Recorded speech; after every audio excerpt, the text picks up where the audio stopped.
samples into my 2023 with fresh paint selections for its proven Ninja ZX6R platform, but nothing in the way of changes to the hardware. It still rocks a 636 cubic centimeters for banger with advanced ride control electronics, Kawasaki ABS, and top-shelf suspension goodies on board.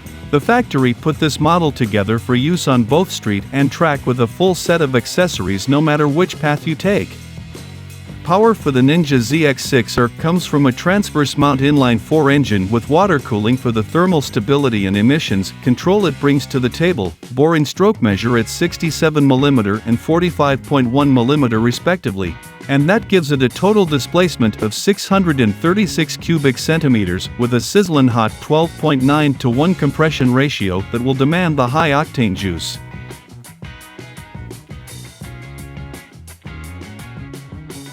Dual overhead cams time, the 16-valve system, that's 4 poppets per cylinder, for low resistance induction and exhaust to the benefit of the overall volumetric efficiency. Independent 38mm throttle bodies feed the beast with sub-throttle plates in the bore to enable some electronic engine control features.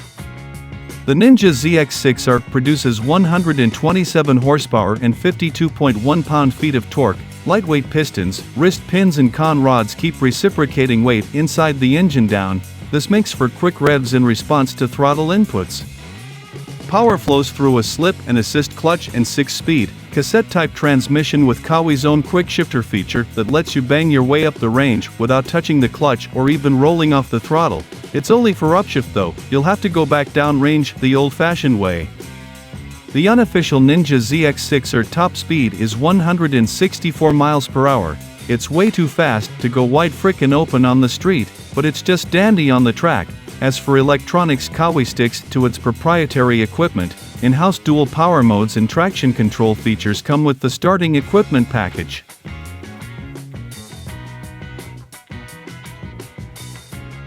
The Ninja ZX6R's visage centers around the RAM airport that delivers pressurized air from the bow wave directly into the airbox for a cheap boost to the volumetric efficiency. That's the good news. The bad news is that the RAM air effect is pretty much nil until you get up around the 100 miles per hour mark. This is really a racing feature at the end of the day, but it makes for a cool bragging point all the same.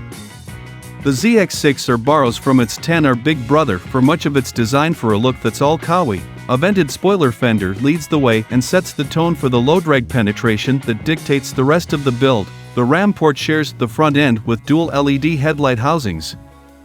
You can go ahead and pencil me in as a fan of the turn signals that come integrated with the edge of the cowling scoop. While out of harm's way, a bubble screen completes the front end with long stem standoff mirrors on either side. The 4.5-gallon fuel tank carries a pronounced upper flange with a strong wing to the rear, all in the service of some serious body English capacity if you have the nerve for it. A narrow waist meets the tank and pilot's seat that slings your butt 32.7 inches off the deck with a short rise to the pillion pad that forms the butt-stop structure. It's a rather narrow pad that seems to be more about looks when there is no passenger than comfort when there is, and it comes with the usual subframe mount, fold-up foot pegs to complete the passenger's amenities.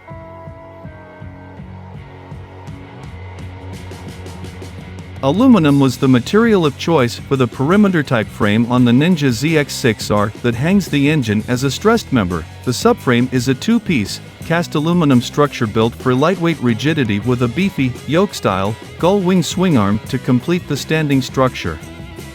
Rake is sharp indeed at 23.5 degrees from the vertical and trail measures 4.1 inches. This sets up the bike's nimble nature and flickability. A set of 41mm forks float the front end with big piston or single function forks that rock the full trifecta of tweaks. Out back the shock adds high and low speed compression damping along with adjustable ride height. Cast wheels round out the rolling chassis in a 17-inch diameter with a 120/70 ahead of a 180/55. Naturally, the rubber comes in a Z speed rating that'll handle track speeds right off the showroom floor. As for the anchors, dual 310mm discs and 4-bore, opposed piston calipers take care of business up front. A single pot caliper and 210mm disc handles the rear. The discs are pedal cut for the extra heat dissipation it adds to the system. Kawi chucks on its proprietary ABS feature called the KIBS for Kawasaki Integrated Braking System. It delivers a measure of balanced braking effort in order to improve overall stability.